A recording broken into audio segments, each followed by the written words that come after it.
오늘도 이 말씀을 가지고 여러분과 함께 저는 부르짖을 수 있는 담대함, 부르짖을 수 있는 담대함이라는 제목으로 함께 말씀을 나누겠습니다.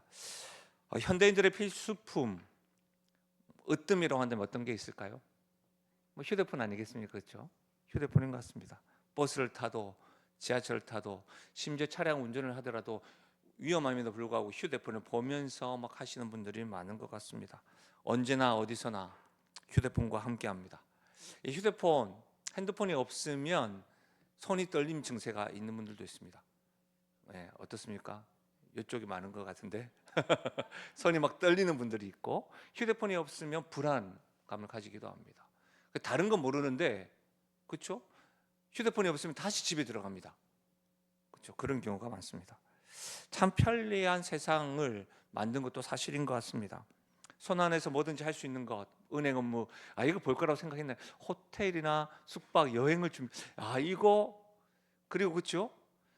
내비게이션 없었으면 어쩔 뻔했나, 이런 생각도 한번 해보지 않습니까? 휴대폰으로 이전에는 어떻게 했으면 공중전화로 동전을 서가지고 전화하고 띠띠하고 동전 가득 채워가지고 이렇게 했는데, 어디에서나 전화를 할 수 있다는 것, 그렇죠? 유튜브를 많이 보기도 합니다. 그래서 요즘 여러분 생각해 보셨으면 코로나 때 TV에 요즘에 제가 좀 참 눈물 흘리면서 봤던 TV 이야기만 하면 왜 이렇게 죄송스럽죠? 그 가운데 하나가 우리들의 발라드였습니다. 우리들의 발라드. 노래를 참 좋아하는데 발라드를 탁 들을 때마다 그 발라드는 스토리가 있어가지고 참 소녀에게 뭐 이런 안 통하군요. 네. 그런데 실제로 이 발라드가 사라졌어서요, 트로트가 많이 지금도, 그렇죠? 우리 영웅님, 그렇죠? 히어로. 예? 근데 왜 그런지 아십니까? 이 스마트폰의 영향도 많대요. 유튜브를 많이 보는데 흔히 말하면 TV 앞에 서신 분의 연령층이 높다 보니까 트로트가 더 많이, 이런 것도 있다고 하더라고요. 그러니까 스마트폰이 참 많이 편리하게 했고 문화도 많이 바꿨다라는 것을 알 수가 있는데요. 참 유튜브를 많이 보기도 하죠. 그리고 심지어 SNS에서 이게 일상을 막 올리지 않습니까? 그래서 이제 뭐 커피나 빵을 먹든지 식당에 가보면 사진 찍는데 어떻게 합니까? 준 대로 안 찍고 다시 정리합니다. 세팅을 해가지고 어떻게 하면 좀 잘 나오나? 예. 저 역시도 그런 모습이 있는 것 같아요. 근데 하루는 이렇게 말하는 것을 들었습니다. SNS에는 완벽하게 편집된 것만 올려요. 그러니까 몇 번이고 사진을 찍고 아니 다시 찍어야지 하고, 여러분 사진에 보시면 같은 장면에서 똑같은 사진이 막 몇십 장 있는 분들도 있을 거예요. 그 영상도 찍어요. 근데 그대로 올리지 않고 어떻게 해요? 그것도 편집해서 뽀송뽀송하게 해서, 그렇죠? 그렇게 올린다는 거예요. 그 말을 듣고 나니까 생각이 조금 하게 됐어요. 우리가 보는 이 SNS의 사진이나 영상들이 진짜 상대방의 모습이 아니구나, 편집된 거구나, 조금 부정적으로 이야기하자면 조작된 거구나, 이런 생각을 하게 되더라고요. 그러면서 생각하게 되더라고요. 직장에서도 혹 사회에서도 우리가 이렇게 편집되고 조작된 모습으로 살아가는 것은 아닐까. 예를 들면 이런 거 있잖아요. 실수하지 않으려고 아둥바둥, 그리고 다른 사람들과 대화를 하거나 자신을 이렇게 소개할 때도 좀 더 멋스럽게 전문가처럼 이렇게 애쓰고 있는 것은 아닐까. 혹 그런 애씀이 우리들에게 이 만성적인 스트레스가 되어서 질병으로 다가오는 것은 아닐까, 이런 생각까지 제가 도달하게 되더라고요. 그러면서 저는 목사지 않습니까? 교회에서는 어떨까? 신앙 공동체 안에서도 잘 지내고 있습니다. 어떻게 지내세요? 잘 지내고 있습니다. 그렇게만 보여지기 위해서 애를 쓰고 있는 모습은 아닐까, 이런 생각들이 막 들더라고요. 여러분의 생각은 어떠십니까? 여러분 사실 그거 아세요? 그거 세상은요, 주변 사람들은요, 우리가 생각하는 것보다, 입을 한번 고백해 봐야 될까요? 우리 옆 사람에게 이렇게 인사하겠습니다. 주변 사람들은 한번 따라해 보세요. 여러분 다 듣고 하니까 좀 길으니까 못 따라 하시니까 제 말 제가 자를 테니까, 주변 사람들은요 생각하는 것보다 나에게 관심이 없어요. 맞아요. 관심이 없어요. 그런데도 우리는 이런 일들로 인해 스트레스를 많이 받는 것 같습니다. 다른 사람이 나를 어떻게 볼까? 우리 자녀들을 어떻게 생각할까? 그래서 우리의 가정이나 이 연약한 부분은 절대 드러내어서는 안 된다. 그랬다가는 나는 지금까지 이렇게 애쓰며 나왔던 이 모습이 좀 실패한 모습으로 보여지는 건 아닐까? 혹 이렇게 매사에 온 힘을 주며 살아가고 있으십니까? 얼마나 힘드세요? 여러분, 이런 생각과 이런 스트레스 가운데는 어떤 것이 전제되어 있는지 아세요? 내 인생은 내가 통제할 수 있어. 내가 이렇게 애쓰고 힘쓰고 가면을 쓰면 가능해. 내 연약함에 대해서는 다른 사람에게 이야기하고 도움을 요청하는 것, 그것은 내가 무능하다는 증거야. 아니야. 이런 생각들이 전제되어 있다는 거예요. 그래서 우리는 신앙 공동체 안에서도 혼자 신앙생활을 하는 것에 익숙합니다. 혼자 모든 짐을 짊어 가려고 합니다. 짐만 지고 가는 것이 아니라 뭐예요? 나는 잘 지내고 있어요. 직분자잖아요. 이런 가면을 쓰고 살아갑니다. 혹 다른 사람들의 반응에 대해서 정말 다른 사람은 우리에게 그렇게 깊은 관심이 없음에도 불구하고 지나가면서 하는 말들로 인하여 스스로 상처를 받았다고 말하면서 담을 쌓기 시작합니다. 스스로 고립되어 있지는 않으십니까? 기도해야 하는 것은 알지만 하나님 앞에서 나의 무능함과 연약함을 드러내는 것조차도 주저하고 있지는 않으십니까? 그래서 기도하면서 부르짖지 못하는 거 아니세요? 부끄러워서? 혹시 남들이 내가 부르짖고 눈물 흘리면 무슨 일 있는 거 아니야? 그런 말이 나올까 봐? 하나님 앞에서 나의 연약함을 드러내는 것 꺼리는 마음 아니십니까? 만약 제가 이게 질문드렸던 그 질문에 하나라도 연결되어 있다고 한다면 오늘 말씀은 우리에게 주시는 놀라운 하나님의 선물입니다. 왜냐하면 오늘 말씀은 부르짖을 수 있는 담대함에 대해서 오늘 이 밤에 배울 수 있기 때문입니다. 부르짖을 수 있는 담대함. 저는 오늘 이와 같은 관점에서 적어도 세 가지에 대해서 살펴보려고 합니다. 우리는 왜 부르짖을 수 있을까요? 어떻게 부르짖을 수 있을까요? 무엇을 부르짖을 수 있을까요? 왜 부르짖을 수 있습니까? 어떻게 부르짖을 수 있습니까? 무엇을 부르짖을 수 있을까요? 이와 같은 관점으로 이 말씀을 살펴보면서 부르짖을 수 있는 담대함을 배우며 나아가는 은혜가 있기를 주님의 이름으로 축복합니다. 첫 번째로 왜 우리는 부르짖을 수 있습니까? 한번 따라 하실까요? 우리에게는 중보자가 있습니다. 그렇습니다. 우리에게는 중보자가 있습니다. 그래서 우리는 부르짖을 수가 있습니다. 14절 그러므로 우리에게 큰 대제사장이 계시니 승천하시는 이 곧 하나님의 아들 예수시라 우리가 믿는 도리를 굳게 잡을지어다. 우리에게 큰 대제사장이 계시니, 먼저 오늘 본문을 이해할 때는 히브리서가 기록되어진 1세기에는 여러분 일반 백성들이 하나님께 나아갈 수가 없었습니다. 반드시 중재자 대제사장을 통해서 가능했습니다. 그것도 1년에 단 한 번 대속죄 이외에 대제사장을 통해서 하나님 앞에 나아갈 수가 있었습니다. 그럼 대제사장은 먼저 자기의 죄를 속죄합니다. 어떻게 해요?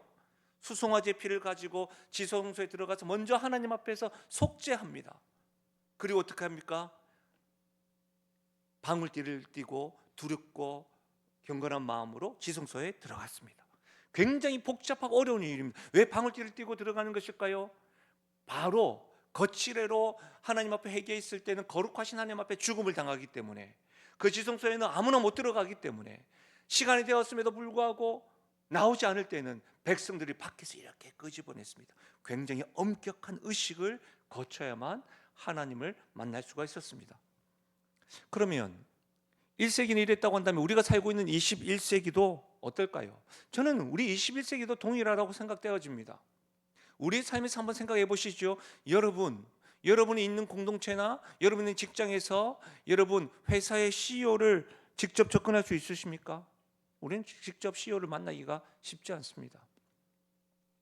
우리 교회에서 작은 공동체이지만 성도님들이 저를 만나러 올 때 어떤 분들은 막 오지만 항상 저에게 교육자들이 묻습니다. 누가 오셨습니다? 이렇게 묻습니다. 물론 5층까지 올라오기가 힘겨워서 무의식적으로 목사님 내려오시면 안 됩니까? 라고 하는 그 무언의 말도 있는 것 같습니다. 여러분, 권력자에게 직접 접근할 수 있는 것이 쉽지 않습니다. 심지어 우리는 나의 내면 깊은 곳에 들어가는 것도 쉽지 않습니다. 그래서 우리는 상담자나 코칭이나 그런 조력자를 통해서도 접근하고 직면하게 됩니다. 여러분, 제가 최근에 미국에 다녀왔잖아요. 말할 곳이 없어요. 미국에서 우리 교회에서 부목사로 섬기다가 담임으로 가셨던 우리 박지인 목사님 교회에서도 말씀을 전했습니다. 그게 미국 중부에 있는데, 그리고 제가 뉴욕에 있는 굉장히 큰 교회에 청년 수련을 이끌고 그 교회 가서 말씀을 전했었거든요.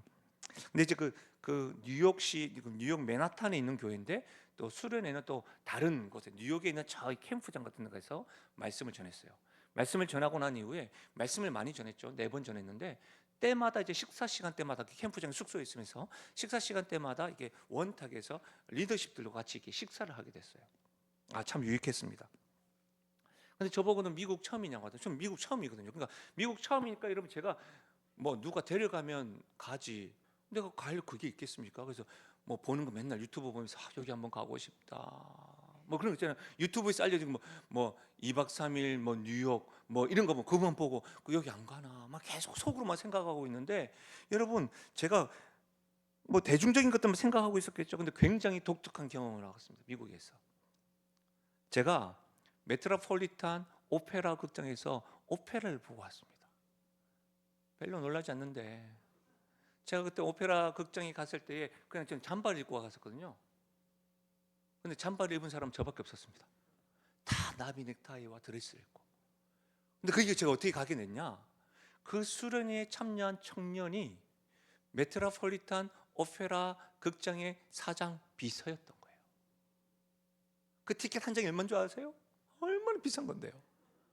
제가 보통 때는 이게 뉴욕이나 미국이 다른데 이렇게 화장실에 가면 이 문화가 얼마나 다르냐면 보통 남자 화장은 맨, 여자 화장은 우먼.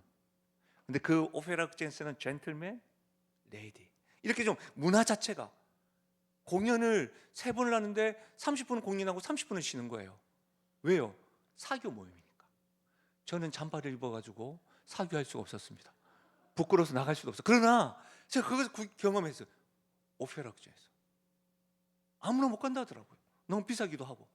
근데 여러분 제가 거기 갈 수 있었던 이유가 뭐죠?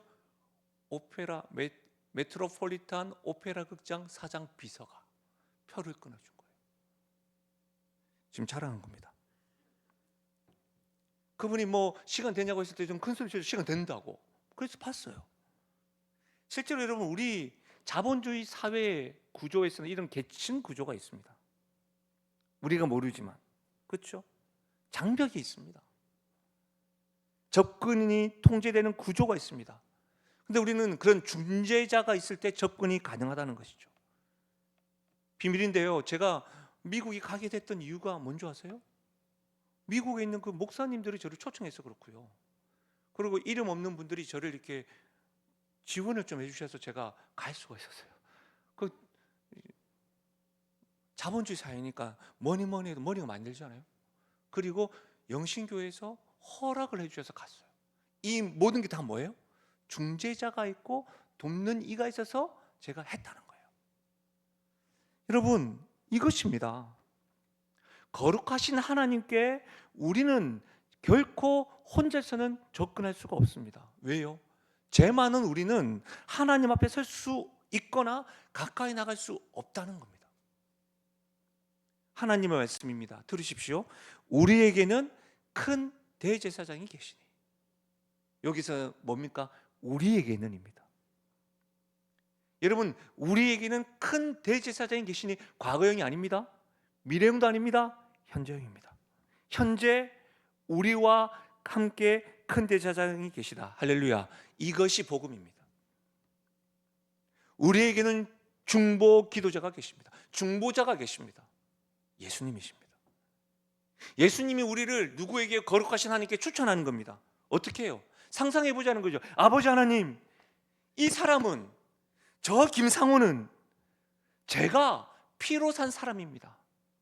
제 공로를 보시고 받아주십시오. 이렇게 예수님이 저를 추천하는 겁니다. 그렇게 말씀하는 겁니다. 14절을 보십시오. 우리에게는 중보자가 있어서 부르짖고 부르짖을 수 있는데, 그 중보자 되시는 주님이 14절 보면 어떻게 되어져 있습니까? 승천하신 이라고 되어져 있습니다. 승천하신 이. 예수님은 지상의 성전이 아니라 하늘 성전에 올라가셨습니다. 승천하셨습니다. 짐승의 피가 아니라 당신 자신의 피로 단번에 하나님 나라로 올라가셨습니다. 그리고 뭐라고 되어 있습니까? 중보자 되시는 예수님은 승천하신 이일뿐만 아니라 계속해서 성경은 하나님의 아들 예수라고 되어져 있습니다. 여러분, 하나님의 아들 예수 굉장히 중요한 표현인데, 먼저 하나님의 아들은 예수님의 신성을 의미합니다. 아버지가 신이니까 아들도 신인 것이죠. 하나님의 아들은 예수님도 하나님이라는 의미죠. 지난주에 살펴봤던 것처럼 영원전부터 태초부터 말씀이 계시니라, 그 말씀이 곧 하나님이니라. 그래서 우리는 성부 하나님, 성자 예수님, 이렇게 부르요. 성자 하나님이라고 부르는 것이죠. 하나님의 아들 예수라고 부릅니다. 예수, 이 예수라는 말이 예수님의 인성을 의미합니다. 마리아의 몸에서 태어나셨고, 베들레헴 마구간에 누이셨고, 나사렛에서 자라나신 하나님의 아들 예수, 참 하나님이시면서 참 사람이신 예수님을 일컫습니다. 여러분, 예수님의 신성과 인성을 가지신 분이다. 굉장히 중요한 말씀입니다. 왜냐하면 예수님이 신성도 가지고 있고 인성도 가지고 있다는 말은 예수님이야말로 우리의 구원자시다. 구원자의 절대적인 조건이기 때문입니다. 다시 말하면 구원자일 뿐만 아니라 우리가 부르짖을 수 있는 이유도 우리의 기도를 들으실 수 있는 능력이 있는 참신 되신 하나님이시요, 동시에 참 사람이신 예수님은 우리의 연약함을 동정하시고 이해하시고 공감하시는 분이기 때문에 참 하나님의 아들 예수, 예수님의 신성과 인성을 가지신 분, 승천하신 분, 그분이 우리의 중보자가 되시기 때문에 우리는 부르짖을 수 있는 겁니다. 제가 오늘 아침에 새벽에 일찍 일어나서 병실에서 수술 전인 성도님을 위해서 전화로 기도해 드렸습니다. 제가 뭐라고 기도했을까요? 제가 이렇게 기도했습니다. 예수님이 사랑하는 이 성도의 눈물과 아픔을 아시지요. 불안과 두려움을 아시지요. 그리고 무엇이 가장 필요하신지도 하나님 아시지요. 우리의 기도를 들어주시고 치료해 주십시오. 이렇게 기도했어요.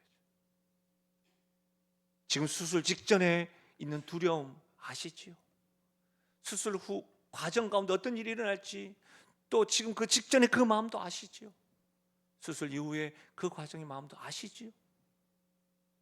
여러분, 우리가 이렇게 기도할 수 있는 이유, 부르짖을 수 있는 이유, 참 하나님이시면서 참 사람이신 예수 그리스도가 우리의 중보자 되시기 때문임을 믿으시길 바랍니다. 사랑하는 여러분, 중보자가 계시다, 이 말이 뭐예요? 우리는 혼자가 아닙니다. 우리에게는 언제든지 하나님 앞에 우리를 데려다 주시는 중보자가 계십니다. 하나님과 우리 사이에 다리를 놓아주시는 예수님이 계십니다. 그러니까 담대히 부르짖으십시오. 그러니까 우리 주님 앞에 마음껏 소리칠 수 있습니다. 왜요? 우리에게는 중보자 예수 그리스도가 있기 때문입니다. 두 번째로 우리는 어떻게 부르짖을 수 있을까요? 한번 따라 하실까요? 우리의 아픔을 아시는 분이 있습니다. 예, 우리 15절 같이 한번 읽어볼까요? 15절입니다. 같이 읽겠습니다. 시작. 우리에게 있는 대제사장은 우리의 연약함을 동정하지 못하실 이가 아니요 모든 일에 우리와 똑같이 시험을 받으신 이로되 죄는 없으시니라. 아멘. 우리에게 있는 중보자가 어떤 분이시냐? 우리의 연약함을 동정하시는 분이다. 우리의 연약함을 동정하지 않는 분이 아니다. 이 말은 강한 긍정입니다. 동정하는 분이다. 이걸 이야기하고 있는 거죠. 여러분, 이것은 우리의 연약함을 완전히 철저하게 깊이 동정하신다는 뜻인데, 이 동정이라고 하는 원어의 의미가 어떤 건지 아세요? 함께 고통을 느낀다는 거예요. 여러분, 이게 함께 고통을 느낀다는 의미는 우리가 그냥 긍휼히 여긴다, 안 됐다 하고는 좀 달라요. 멀리서 불쌍히 여기는 것과 다르다는 말이에요. 멀리서 보고 불쌍히 여길 수 있는 거잖아요. 근데 이건 뭐예요? 이 동정은 함께 동정하신다는 말이에요. 현대 심리학 이 간호사 카라 존슨이라고 하는 분에 의해서 1992년에 공감피로라고 하는 개념이 발전되어져 왔어요. 그러니까 이 간호사가 이 공감피로라고 하는 말을 발전시켰는데, 그러니까 돌보는 그 전문가들이 반복적으로 타인의 고통에 노출될 때 겪는 것이 공감피로래요. 그 실제로 상담가나 코칭이나 저와 같은 사람, 또 간호사나 이런 사람들은요, 꼭 슈퍼비전을 받고 또 이런 게 필요해요. 그런데 이 현상이, 공감 피로가 의료 전문가들에게만 국한된 것이 아니라 실제로 우리들에게도, 요즘 21세기 살아가는 우리들에게도 공감 피로가 있어요. 요즘에 우리는 너무 많은 정보를 접해요. 너무 많은 고통에 노출되어 있어요. 예를 들면 지금은 뉴스나 유튜브나 또 여러 가지 SNS를 통해서 정치 이야기, 분열된 이야기, 너무너무 피곤해요. 더 이상 진정으로 공감할 수 없게 되는 거예요. 예를 들면 소셜 미디어에서 우리는 수십 개의 비극적인 뉴스를 봅니다. 그렇죠? 전쟁, 기근, 재난, 학대. 그러니까 너무 반복적으로 보다 보니까 어떻게 돼요? 무감각해지는 거예요. 그리고 어떻게 합니까? 좋아요 한번 누르고 다른 피드를 봐요. 다른 데 넘어간다고요. 너무 많으니까, 너무 자주 접하니까. 심지어 가까운 사람들조차도 우리는 진정으로 이해하지 못합니다. 그래서 여러분, 제가 자료를 찾아보았더니 휴스턴 대학교 연구 교수이자 베스트셀러 작가인 브레네 브라운이라고 하는 분이 2013년도 런던 RSA에서 이 취약성의 힘이라고 하는 강연에서 공감과 동정의 차이를 설명하면서 이렇게 말했습니다. 한번 들어보십시오. 저는 공감을 거룩한 공간으로 생각합니다. 누군가의 깊은 구덩이 바닥에서 나 갇혔어요, 어두워요, 너무 힘들어요 라고 외칠 때 우리는 함께 내려가며 말합니다. 여기가 어떤지 나도 알아요. 당신은 혼자가 아니에요. 이게 공감이라는 거예요. 이게 거룩한 공간이라고 이 브레네 브라운이라는 사람이 이야기했던 거예요. 그냥 멀리서 아이고 힘들구나, 그랬구나, 이게 아니라 어두운 곳에 함께 들어간 거예요. 예수님이 우리의 연약함을 동정하신다는 말은 멀리서 우리를 그냥 불쌍히 보고 아이고 안 됐구나, 기계적인 그런 어떤 동정, 아이고 있었어, 이런 게 아니라 우리와 함께 어떻게 해요? 어둠 속으로 내려와서 이 고통을 알아요. 같이 아파하신다는 것. 이것이 우리 주님께서 우리의 연약함을 동정하신다는 의미예요.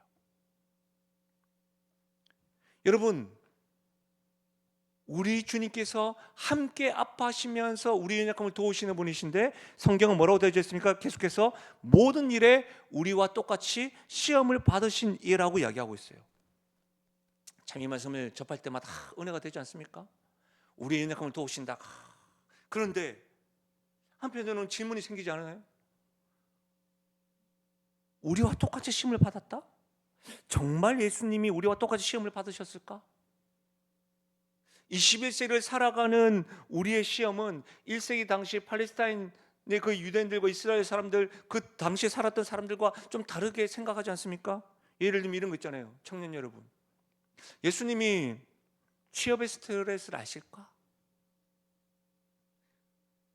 서울살이의 그 빡빡함이 얼마나 스트레스가 있는지 아실까? 수능의 고통 아실까? 예수님은 당시 1세기는 그런 거 없었으니까 SNS, 안 보면 안 볼 수도 없는 그것을 통해서 비교의식과 끝없는 경제의식에서 살아가는 힘겨움을 아실까? 예수님은 물질이 전부라고 하는 이 자본주의 사회의 압박을 아실까? 또 요즘 AI 시대를 살아가는 그 불안을 아실까? 성경은 뭐라고 이야기합니까? 모든 일에 우리와 똑같이 시험을 받으시니라. 이 말씀 어떻게 이해해야 될까요? 어떻게 해석되어야 될까요? 시험의 본질에 대한 이해가 필요합니다. 여러분, 저는 청년들과 많이 섬겼고 청년 가운데 제가 참 명문대 나오고 연봉이 1억이 넘는 청년들이 참 많이 만났었습니다. 그 청년들 가운데 저에게 다가왔어요. 누가 봐도 부족한 것이 없고 다 가진 것 같은 청년이 저에게 와서 이렇게 말하더라고요. 목사님, 저는 언제나 불안합니다. 아무리 성과를 내도 아무리 인정을 받아도 언젠가는 저도 불필요한 존재가 되지 않을까요? 인정받지 못하고 소외당할 때가 있겠지. 이것으로 충분할까요? 이런 불안감을 이야기하더라고요. 그러면서 목사님, 제가 이렇게 사는 게 맞는 걸까요? 여러분, 이런 힘겨움과 어려움은 21세기를 살아가는 우리만 경험하는 문제처럼 보입니다. 근데 여러분, 복음서를 가만히 읽어보십시오. 성경을 읽어보면 예수님 당시의 사람들도 예수님께 나와 이와 같은 똑같은 질문을 했습니다. 단지 다른 언어로 표현했을 뿐입니다. 한 율법사가 예수님께 찾아옵니다. 내가 얼마나 많은 율법을 지켜야 의롭다 인정을 받을까요? 부자요 관원인 한 청년이 예수님께 물었습니다. 내가 무엇을 해야 영생을 얻겠습니까? 심지어 예수님에게 광야에서 사단은 이렇게 말했습니다. 너가 하나님의 아들이거든 이 떡을 너의 배고픔을 채워봐라. 여러분, 이런 질문들이 어떤 것입니까? 이 시험의 본질이 뭐예요? 너가 하나님의 아들이거든. 정체성을 증명하라는 겁니다.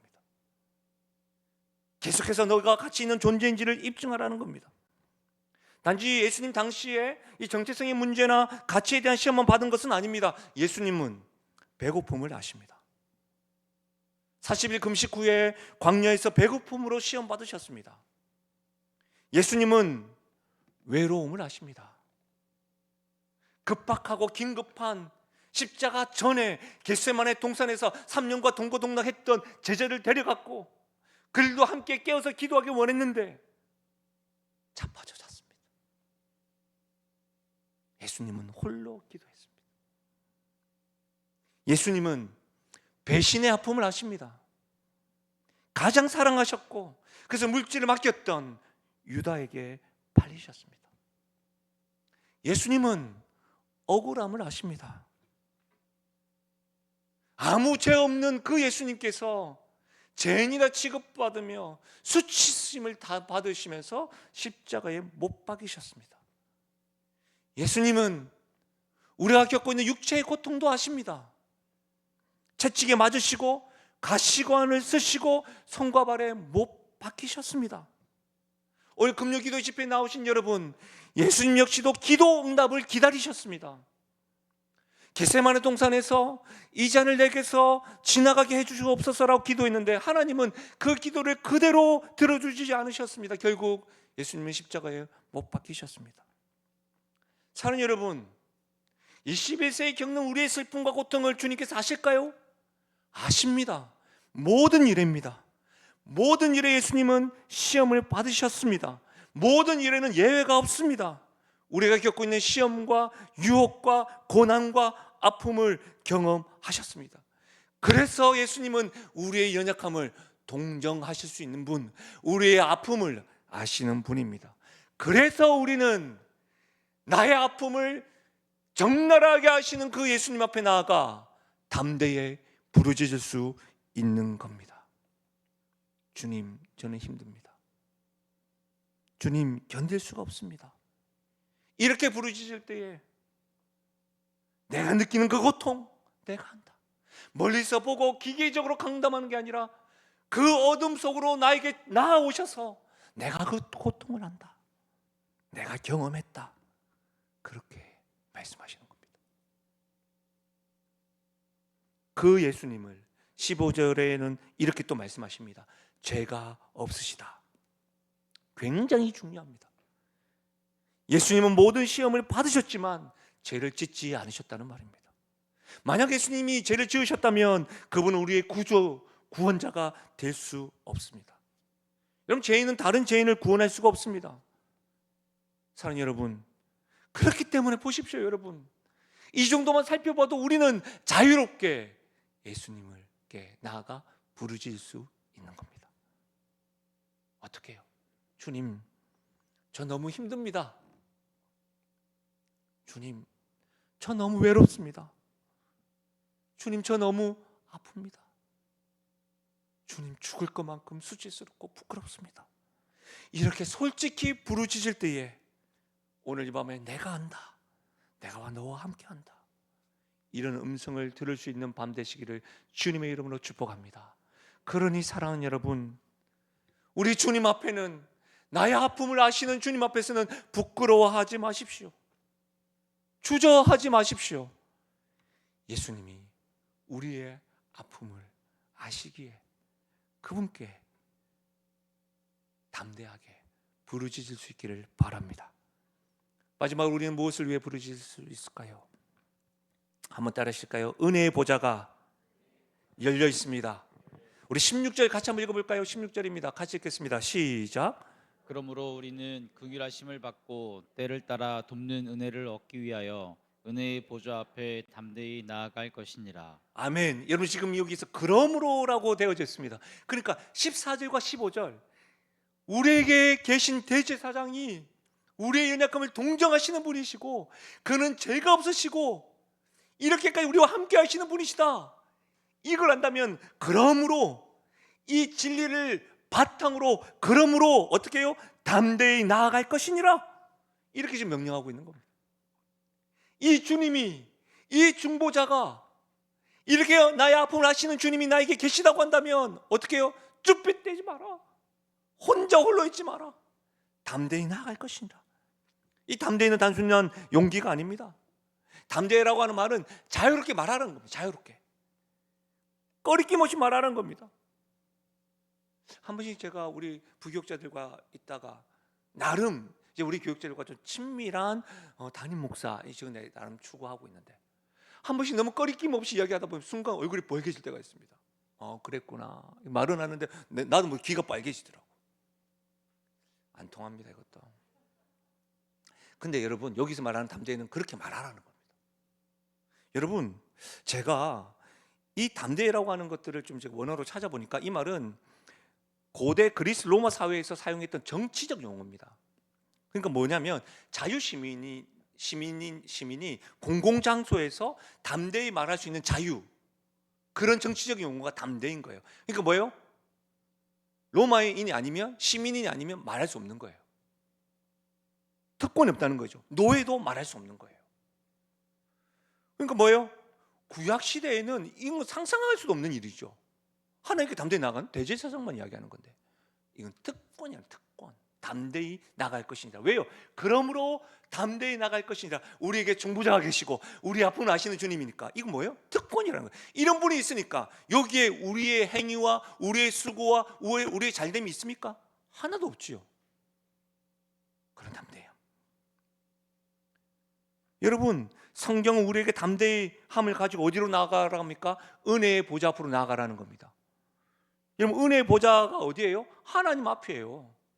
실제로 여러분, 하나님 앞은 뭡니까? 심판의 보좌죠. 심판의 보좌. 거기서 누가 계십니까? 거룩하고 죄 없으신 하나님의 보좌예요. 하나님 앞에 나아가는 거, 이게 구약에서는 있을 수도 없는 일이라니까요. 구약에 물론 이제 양에 따라서 그렇게 불리기도 하지만, 이사야, 에레미야, 대선지자라 불리는 그 이사야 선지자, 여러분 6장 5절, 이사야 6장 5절 보십시오. 하나님의 거룩하심을 경험하고 나서 이사야가 이렇게 말합니다. 그때에 내가 말하되 화로다, 나여 망하게 되었도다. 나는 입술이 부정한 사람이요, 나는 입술이 부정한 백성 중에 거주하면서 만군의 여호와이신 왕을 배웠습니다. 하나님을 배웠을 때의 첫 번째 반응이 뭐예요? 화로다, 내가 망하게 되었다. 왜? 거룩하신 하나님께, 빛 대신 하나님께 나의 어둠이 다 보이니까. 그런데 거룩하심 앞에서 무릎 꿇게 되었던 하나님의 보좌가 지금 뭐가 된 거예요? 은혜의 보좌로 바뀐 거예요. 왜요? 이게 가능한 이유가 무엇입니까? 우리의 중보자 되시고 우리의 아픔을 주시는 예수님 때문이 아닙니까? 예수님이 우리 위해서 십자가에 죽으시고 부활하셨기 때문입니다. 아멘이십니까? 그렇습니다, 여러분. 예수님이 우리를 위하여 심판을 대신 받으셨기 때문입니다. 그래서 우리는 더 이상 하나님 앞에 나아가도 정죄함이 없음을 믿으시길 바랍니다. 그래서 이렇게 고백할 수 있어요. 함께 고백해 볼까요? 로마서 8장 1절입니다. 함께 읽습니다. 시작. 그러므로 이제 그리스도 예수 안에 있는 자에게는 결코 정죄함이 없나니. 할렐루야. 그렇지 않습니까? 예수 그리스도의 십자가와 부활 때문에 나를 위해서 죽으시고 나를 위해서 심판받으신 그분 때문에, 그러므로 이제 김상호는 결코 정죄함이 없나니. 예수 그리스도 안에서 이렇게 고백할 수 있는 거 아니겠습니까? 그래서 여러분, 우리는 은혜의 보좌 앞에 어디서나 언제든지 그리스도 예수 안에 있는 누구든지 담대히 나아갈 수 있음을 믿으시길 바랍니다. 은혜의 보좌 앞에 나아가는 자들에게는 정죄함이 없습니다. 거절함이 없습니다. 예수 그리스도의 십자가의 사랑, 그분의 긍휼하심으로 무한 패스입니다. 무한 패스예요. 여러분, 차를 타고 가다 보면 요즘 하이패스죠. 하이패스. 우리 교회 본부는 하이패스가 없거든요. 가다 보면, 이번 리트리트 갈 때 가다 보면 교육장 문을 열고 현금을 내고 또 자기 카드 해주세요 합니다. 근데 그거 아시면 하이패스가 있어도 한 달 뒤에 어떻게 해요? 결제를 해야 돼요.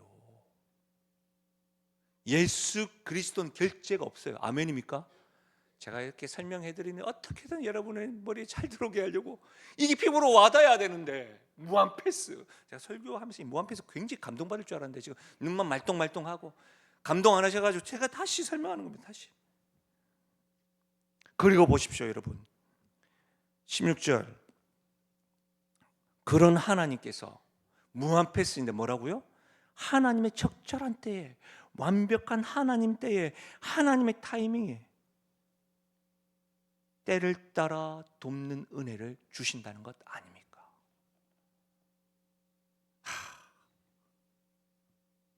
놀랍죠. 그래서 우리는 부르짖을 수 있는 거예요. 그래서 우리는 오늘 주님 앞에 솔직하게 이야기할 수 있는 거예요. 그래서 우리는 은혜 보좌 앞에 나아가 은혜 문이 활짝 열렸으니 무엇이든 주 앞에 부르짖을 수 있는, 무엇보다도 하나님의 방법, 하나님의 타이밍에 가장 합당하게 우리를 이끄시고 응답하실 하나님, 그 하나님을 믿기 때문에 우리는 오늘 이 밤 부르짖을 수 있음을 믿으시길 바랍니다. 말씀을 마무리하겠습니다. 오늘 우리가 배운 게 뭐죠? 세 가지입니다. 우리에게 누가 계시다? 중보자가 계시다. 큰 대제사장 중보자 누구시죠? 예수 그리스도. 그 예수 그리스도는 우리의 무엇을 하신다? 아픔을 하신다. 동정은 멀리서 보는 긍휼함이 아니라 어떻게 해요? 함께 아파하신다. 그 주님은 모든 일에 다 아시기 때문에 저는 여러분의 모든 고통을 다 알지 못합니다. 그래서 때로는 격려한답시고 위로한답시고 말했던 것이 여러분에게는 상처가 될 수도 있습니다. 왜냐하면 진짜 잘 모르기 때문에, 제가 미숙해서. 그러나 우리 주님은 아니라는 겁니다. 은혜의 보좌가 열려 있습니다. 우리에게는 특권이 있는 겁니다. 그러니 사랑하는 여러분, 이 특권을 누리십시오. 부르짖을 수 있는 그 담대함으로 우리가 나아가십시오. 오랫동안 기도했지만 응답이 없어서 지쳐있는 분 계십니까? 포기하지 마십시오. 은혜의 보좌가 열려있다고 한다면 더 담대히 나아가십시오. 하나님은 때를 따라 돕는 은혜를 오늘 이 밤에 더하실 겁니다. 지금 응답이 없다고 해서 하나님이 듣지 않는 것이 아닙니다. 하나님의 타이밍에 하나님이 그냥 그때를 바라보고 우리를 지켜보고 있는 것이죠. 부르짖을 수 있는 담대함, 이 담대함이 이 자리에 있는 우리 성도들만 가지고 있다고 할지라도 이 자리에 함께하지 않는 많은 성도들과 여러분 때문에 여러분의 가족들과 여러분 주변에 있는 사람들에게 하나님의 때를 따라 돕는 은혜가 흘러가시기를, 그런 은혜가 넘치시기를 주님의 이름으로 축원합니다. 말씀을 생각하면서 우리 찬양을 한번 올려봐요. 저는 이 말씀을 묵상하면서 이 찬양이, 이 요한복음 15장 말씀이 하나님께 나에게 말씀하시는 것 같았어요. 뭐예요? 내 안에 거하라. 그리스도 예수 안에 있는 자에게 내가 너를 지명하여 불렀나니, 이 특권, 부르짖을 수 있는 담대함이 거기서부터 시작되는 겁니다. 우리 찬양으로 주 앞에 고백하며 나아갑니다. 나의 안에 거하라. 나는 내 하나님이니 모든 환난 가운데 너를 지키는 자라. 두려워하지 말라. 내가 널 도와주리니 놀라지 말라. 내 손 잡아. 한 사람도 빠짐없이 주께서 말씀하십니다. 나의 안에 거하라. 나의 안에 거하라. 나는 내 하나님이니 모든 환난 가운데 너를 지키는 자라. 두려워하지 말라. 내가 널 도와주리니 놀라지 말라. 내 손 잡아주리라. 주께서 말씀하십니다. 내가 너를 지명하여 불렀나니 너는 내 것이라. 내 것이라. 너의 하나님이라. 내가 너를 보배롭고 존귀하게 여기노라. 너를 사랑하는 내 여호와. 내가 너를 지명하여 불렀나니 너는 내 것이라. 내 것이라. 너의 하나님이라. 내가 너를 보배롭고 존귀하게 여기노라. 너를 사랑하는 내 여. 우리 다시 한 번 더요. 내가 너를 지명하여 불렀나니 너는 내 것이라. 내 것이라. 너의 하나님이라. 내가 너를 보배롭고 존귀하게 여기노라. 너를 사랑하는 내 여호와. 하나님 사랑의 눈으로. 하나님 사랑의 눈으로 너를 어느 때나 바라보시고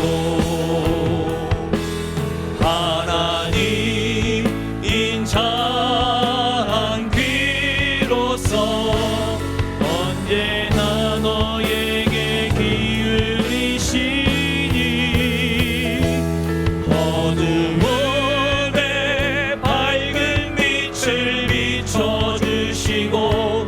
너의 작은 신음에도 응답하시니 너는 어느 곳에 있든지 주를 향하고 주만 바라. 우리 영혼에게 우리에게 함께 계신 중보자 되신 주님을 생각하며 하나님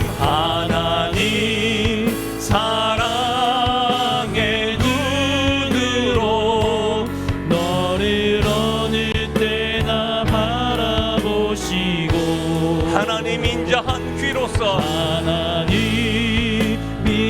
나를 동정하시고 나의 양약함을 아시고 아픔을 아시는 주님께서 언제나 너에게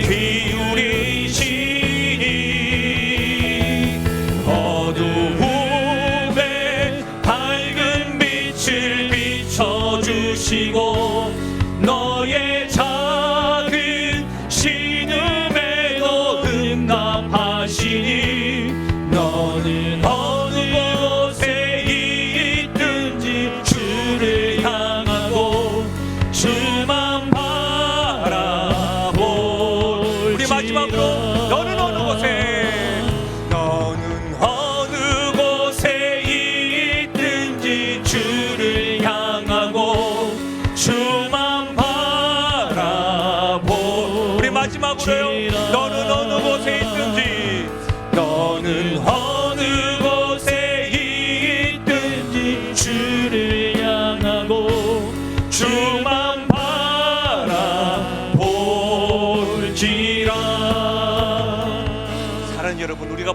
수 있는 담대함은 우리의 열심과 우리의 열정과 우리의 선행과 우리의 간절한 경건의 능력이 아닙니다.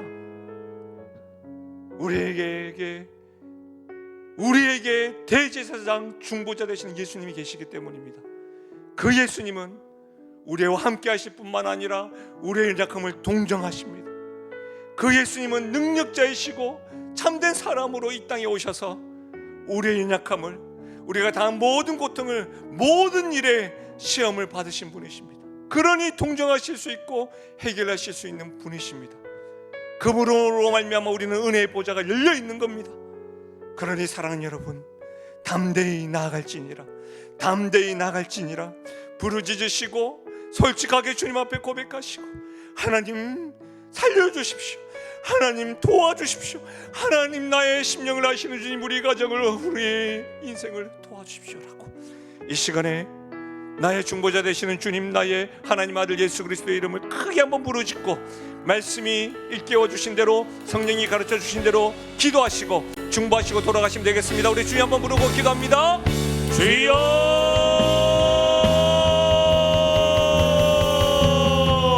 주여,